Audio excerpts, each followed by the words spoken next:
கபாலபாதி பிராணாயாமம் இப்போ செய்ய போதும்.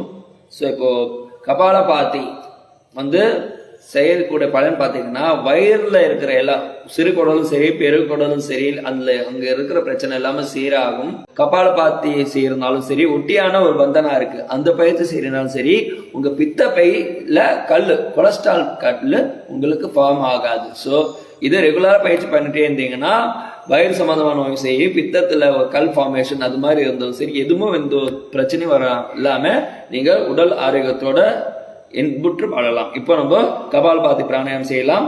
ஸோ கபாலபாதி பிராணாயாமம் எளிமையாக செய்யறதுக்கு உங்களோட செய்யும்போது நீங்க பத்மாசனம் உட்காரலாம், இல்ல முட்டி போட்டு வஜ்ராசனம் உட்காந்து கூட நீங்க செய்யலாம். ஸோ பத்மாசனம் உட்காந்தும் செய்யலாம், பத்மாசனம் உட்கார முடியலன்னா முட்டி போட்டு வஜ்ராசன முறையிலையும் செய்யலாம்.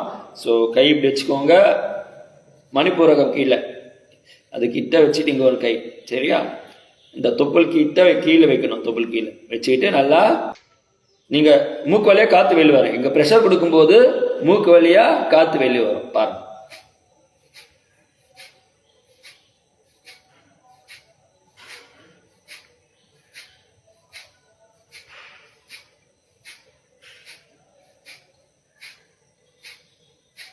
தொடர்ந்து 48 108 வாட்டி பண்ணலாம். உங்களால எவ்வளவு முடியுமோ அவ்வளவு செய்யலாம்.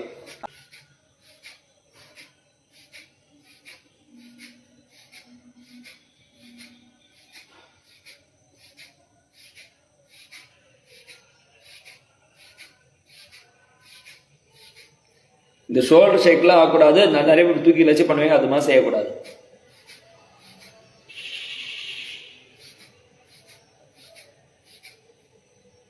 இது கபாலபாதி பிராணாயாமம்.